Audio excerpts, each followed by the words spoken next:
Saludos a todos y bienvenidos nuevamente a Curiosidades Bíblicas. Llegó la luz. Despierta, tú que duermes. Hagamos juntos una red evangelística y conquistemos el mundo para Jesús, sin religión, sin dogmas, sin doctrina, solo con su verdad y la ayuda del Espíritu Santo de Dios. ¿Me ayudarías? ¿Te animas? Comparte, suscríbete y dame un me gusta. Gracias y bendiciones. Ya hemos hecho 4 videos sobre el Espíritu Santo, todo debido a una petición de uno de los seguidores de este canal. En el primero desarrollamos un poco el tema del Espíritu Santo, donde ubicamos la primera vez que el Espíritu Santo fue mencionado en la Escritura y está envuelto en la creación. Aunque estoy consciente que debe haber mucho más que no toqué, ya sea por falta de conocimiento, de revelación o de tiempo. En todo caso, si hubiese algo más, estoy segura que en el tiempo del Señor vendrá a mi mente. Y por seguro, se los compartiré. También hablamos de qué significa la palabra espíritu en sí mismo y para qué se nos fue dado y cuál es el papel que desempeña en la tierra y para qué fue dado a los seguidores de Cristo Jesús. Hablamos también que hay muchas clases de espíritus y vimos cómo la Escritura nos habla acerca del si es o no el Espíritu Santo una persona o no. Y vimos cómo la Escritura es clara y nos indica que el Espíritu Santo no es una persona. Jesús mismo lo dijo a Nicodemo en una ocasión cuando lo comparó con el viento. Dijo que el Espíritu Santo es como el viento, que se mueve cuando quiere, como quiere y va donde quiere ir. Pero no porque tiene la capacidad de moverse y lo hace a su antojo, le hace ser una persona. Estas acciones, tanto del viento como del Espíritu Santo, solo nos muestran que todo tiene sus propias características y capacidades. Los dos son invisibles físicamente, pero con muchas manifestaciones con las que podemos sentirlos, tal y como el viento, invisible a nuestros ojos físicos, pero muy visibles a nuestros ojos espirituales. Y en el tercer video hablamos sobre la primera vez que se menciona en el Nuevo Testamento.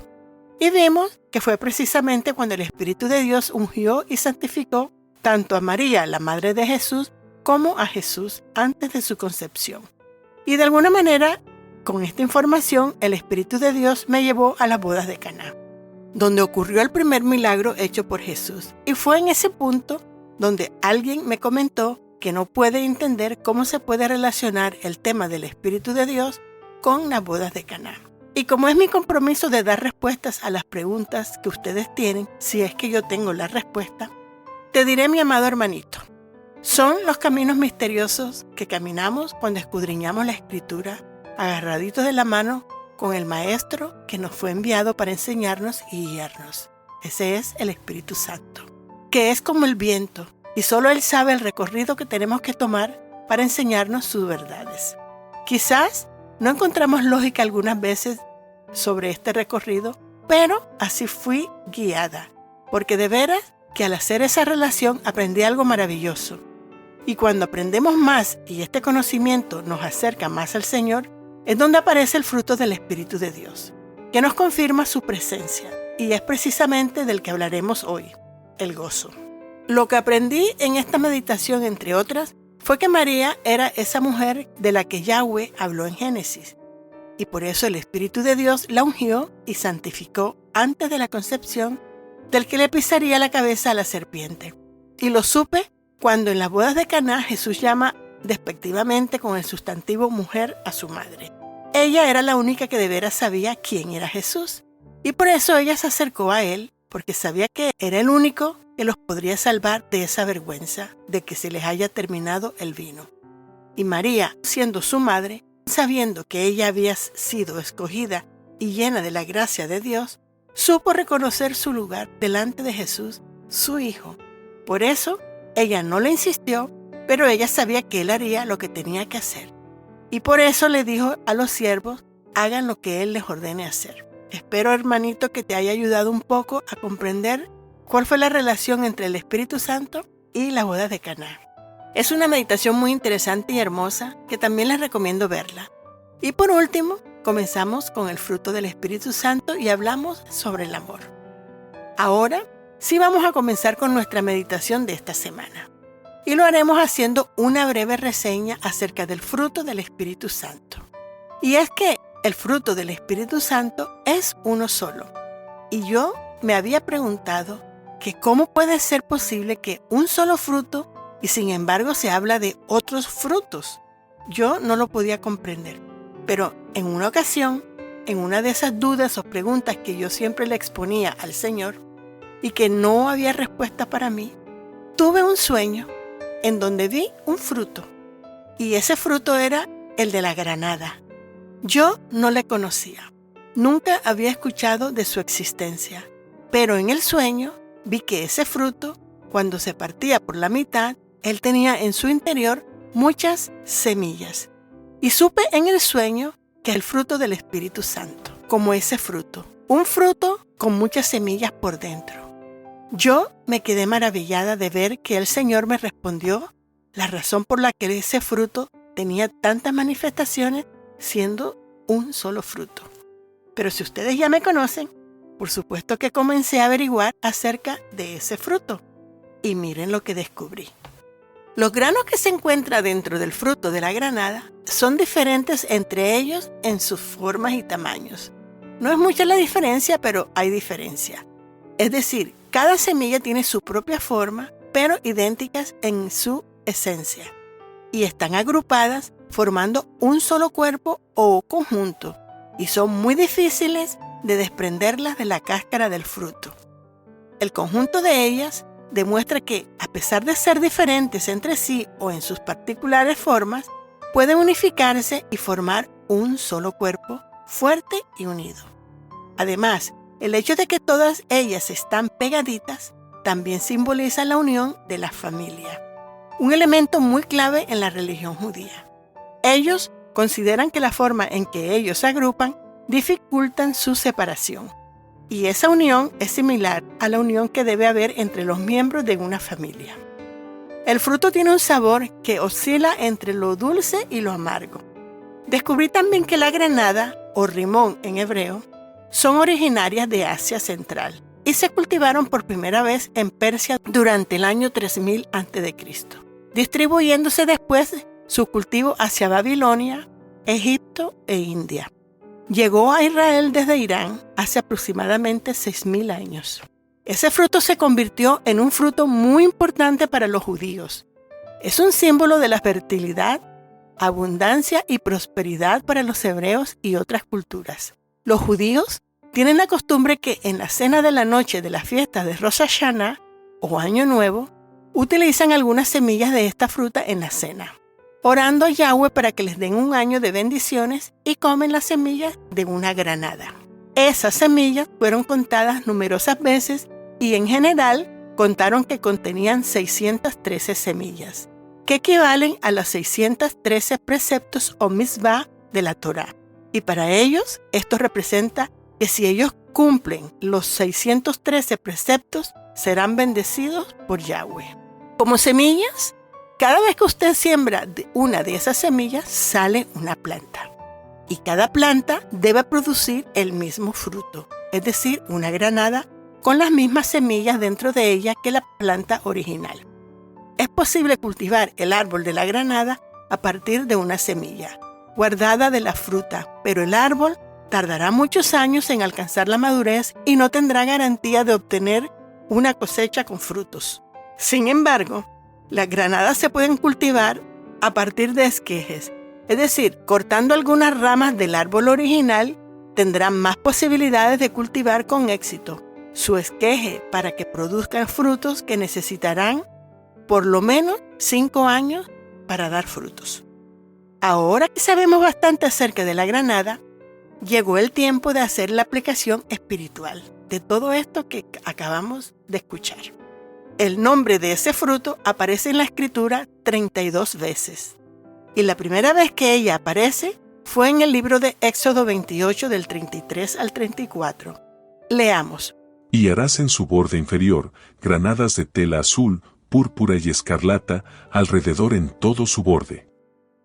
Lo primero que dice a Moisés de Yahweh es que haga granadas de tela azul, púrpura y escarlata, y los coloque en el borde de las vestiduras de Aarón.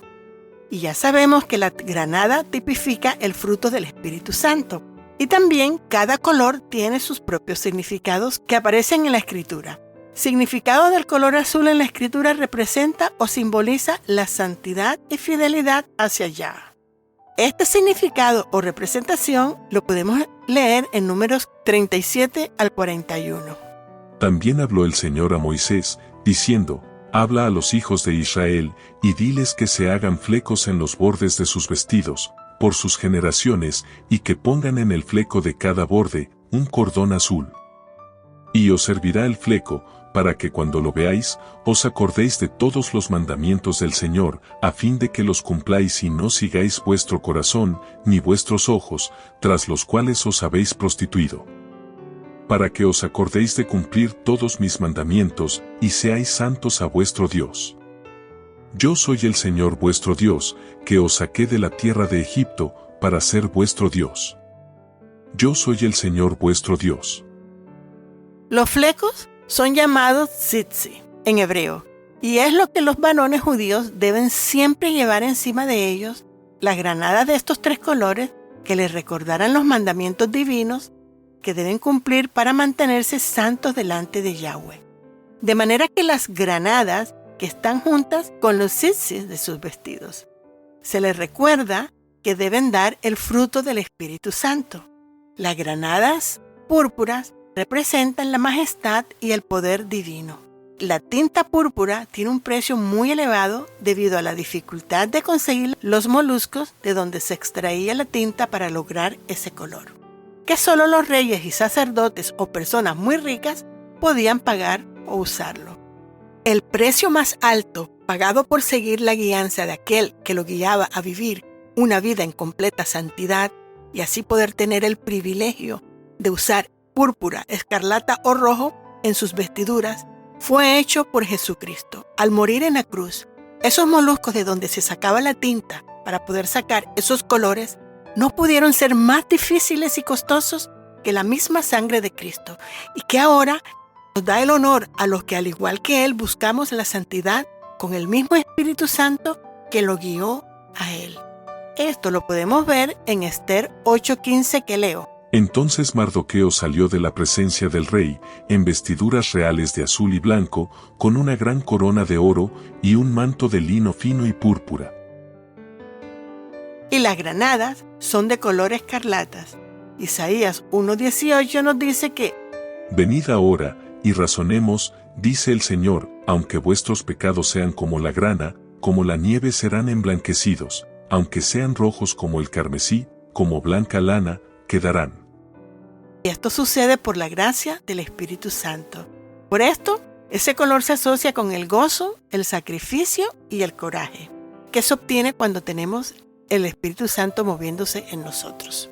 Le dijo Yahweh a Moisés que pusiera en el borde de las vestiduras del sacerdote Aarón unas campanillas de oro, intercaladas con granadas hechas con su tela azul, y la tenían que usar mientras que estuvieran ministrando a Yahweh.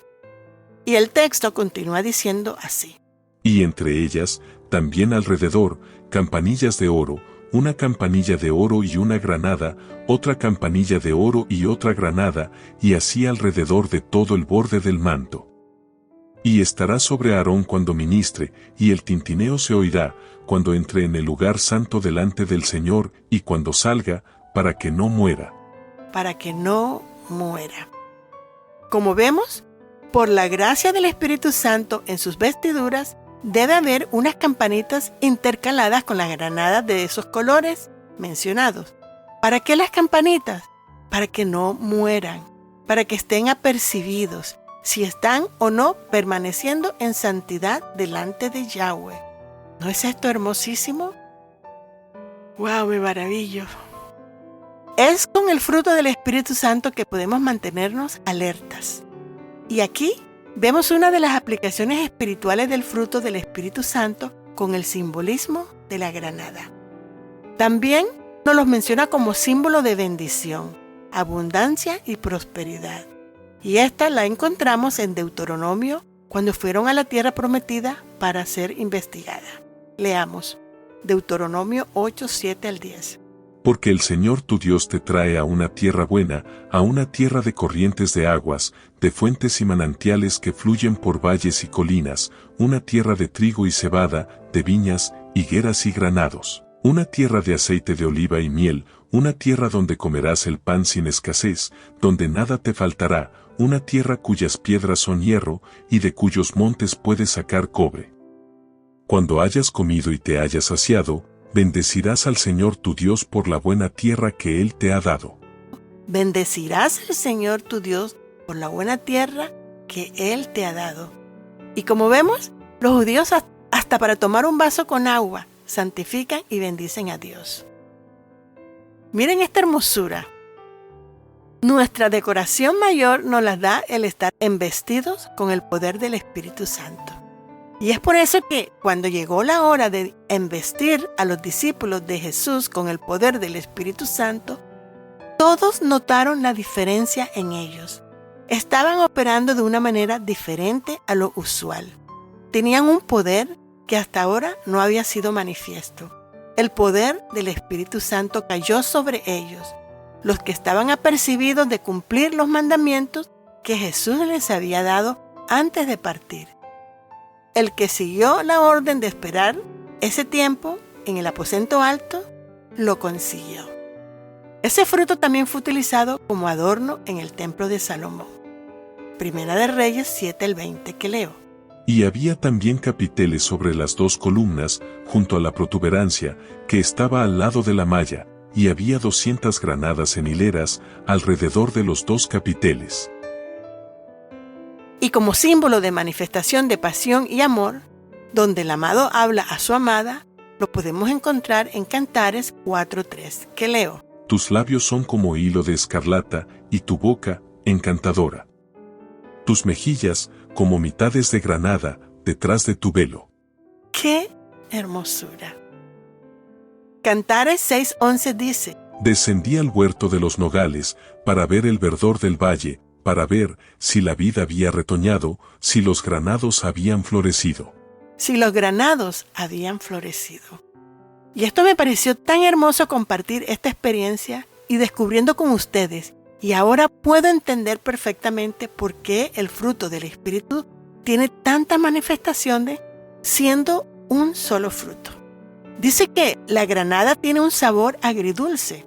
Y cuando comemos del fruto del Espíritu, podemos encontrar la similitud en el sabor agridulce de la granada, por la parte amarga o dolorosa que muchas veces debemos experimentar para lograr disfrutar de la dulzura del Espíritu Santo o la bendición que produce el saborear o estar revestidos del fruto del Espíritu.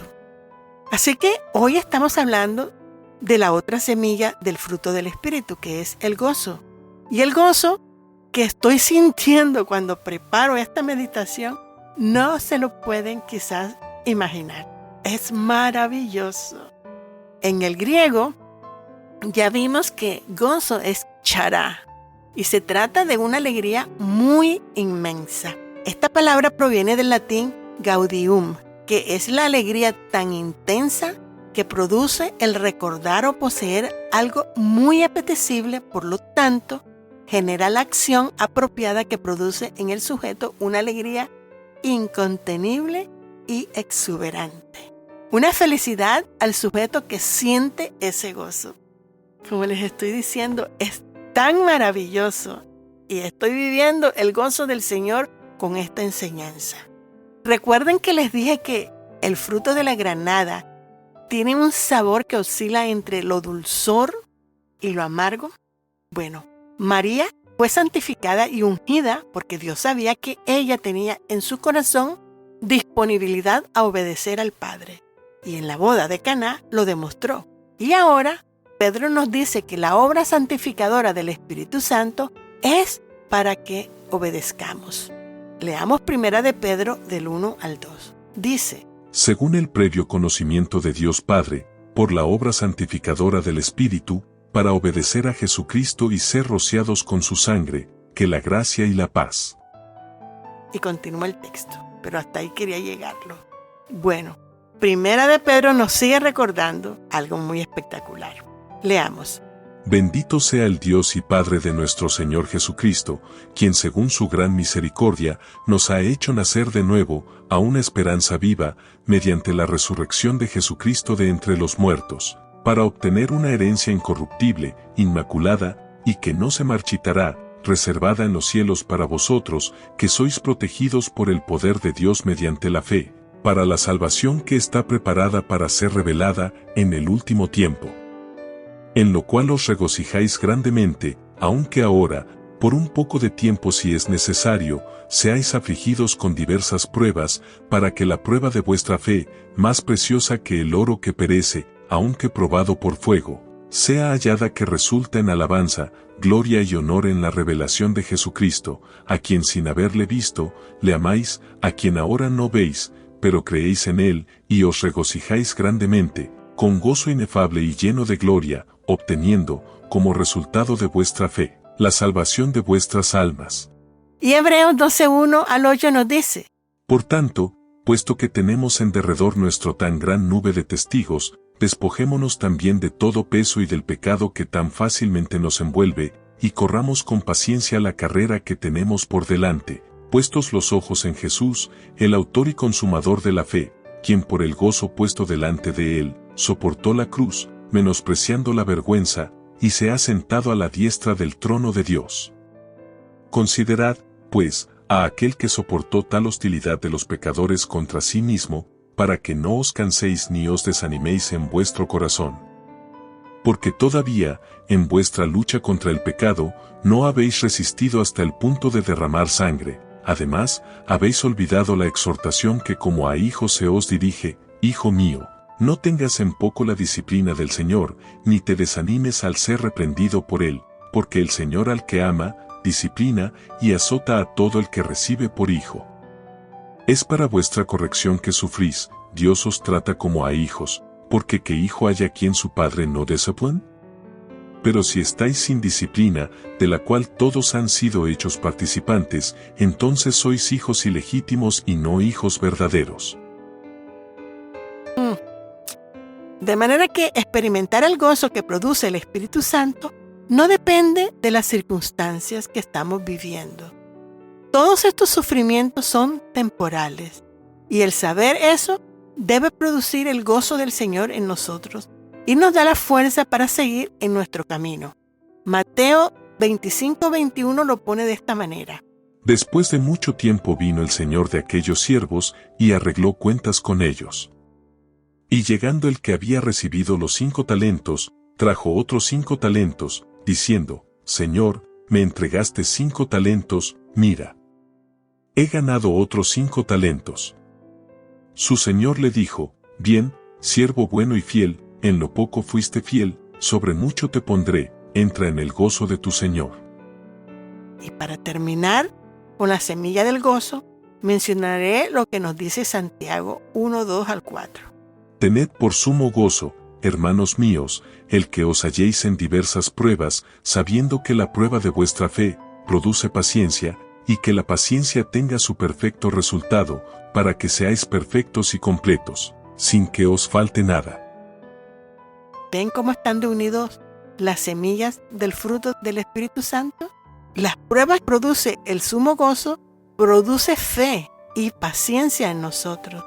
Y ese es una de las manifestaciones del fruto del Espíritu Santo.